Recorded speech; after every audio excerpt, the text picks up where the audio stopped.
Was Yusupov right to blame Rasputin for all Russia's problems? Or had he ignored more deep-rooted issues pulling Russia apart?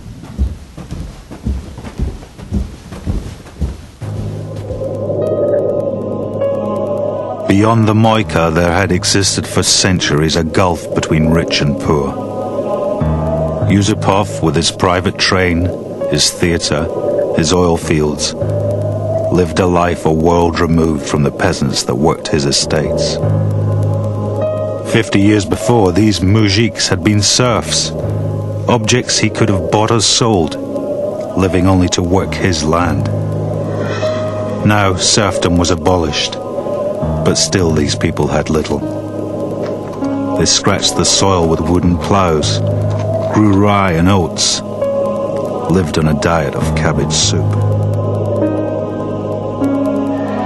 In the cities, Russia's backwardness was just as obvious. Unlike in Western Europe, where 100 years of industrial growth had created a reasonably settled workforce, here industry was new and primitive. Unions were banned. There was no right to strike, no legal means to improve the atrocious conditions.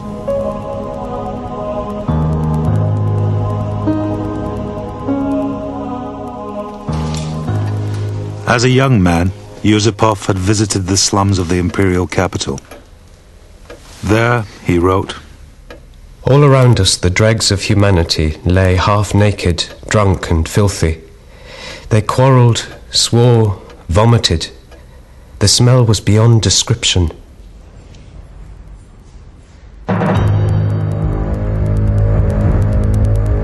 There were those that called for change.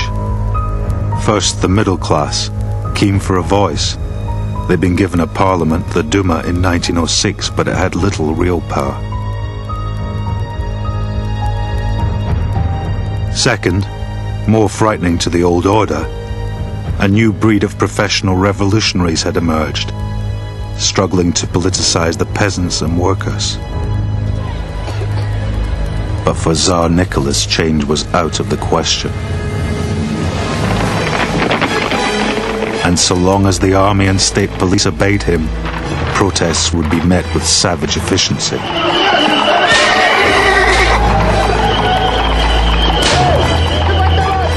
His opponents, if caught, faced death or hard labor.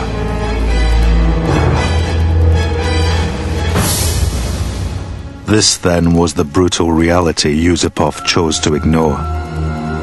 It was not just respect that had propped up the old order, but force. And without the loyalty of his troops, the Tsar was nothing.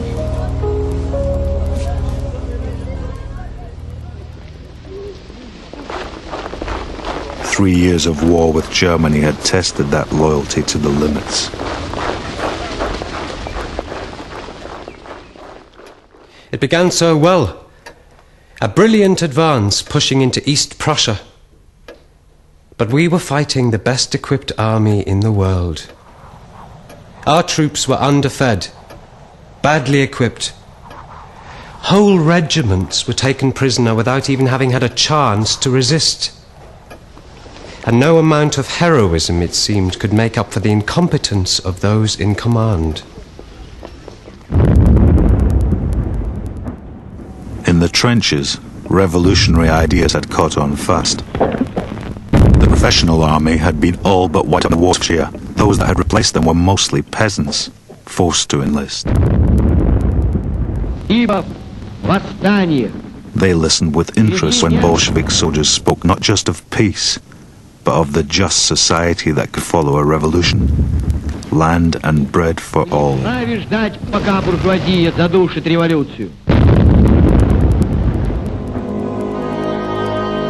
In the cities, there were food shortages, rations, inflation. Police reports spoke of growing discontent.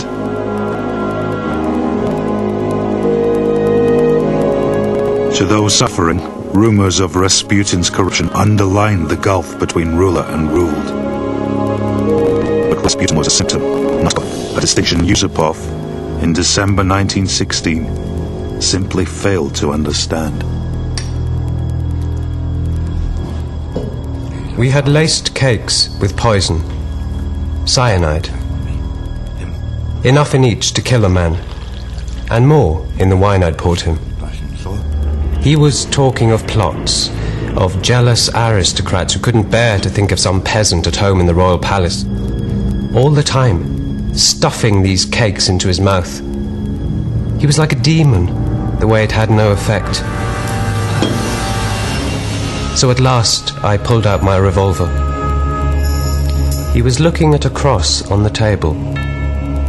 He said, "It's nice, nice. How much did it cost?"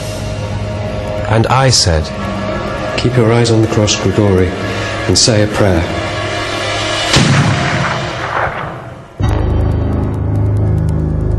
Yusupov had lanced the boil, but the diseased body of Tsarist Russia remained.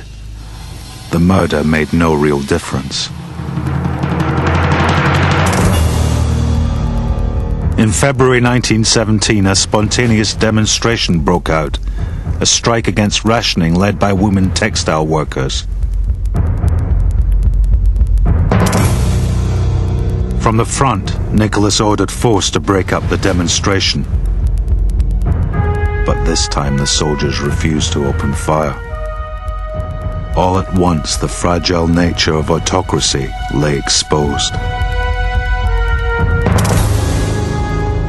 The Tsar found himself with neither the support nor the means to impress his will. In a train carriage halfway back to Petrograd, he signed his abdication. We have decided to renounce the throne of Russia, to unburden ourselves of the supreme power.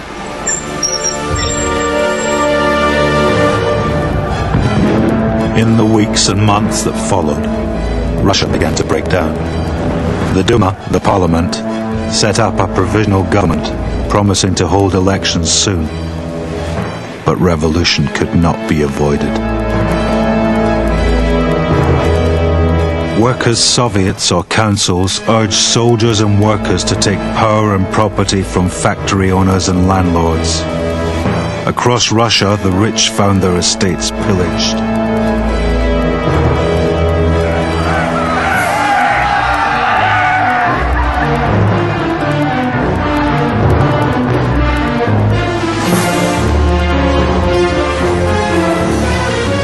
Eight months later, the Bolsheviks stormed the Winter Palace and took control from the Provisional government. And those of the old order fled for their lives.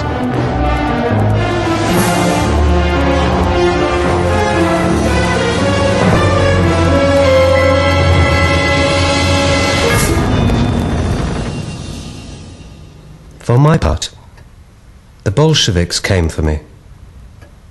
But when they heard I was the man that killed Rasputin, they slapped me on the back.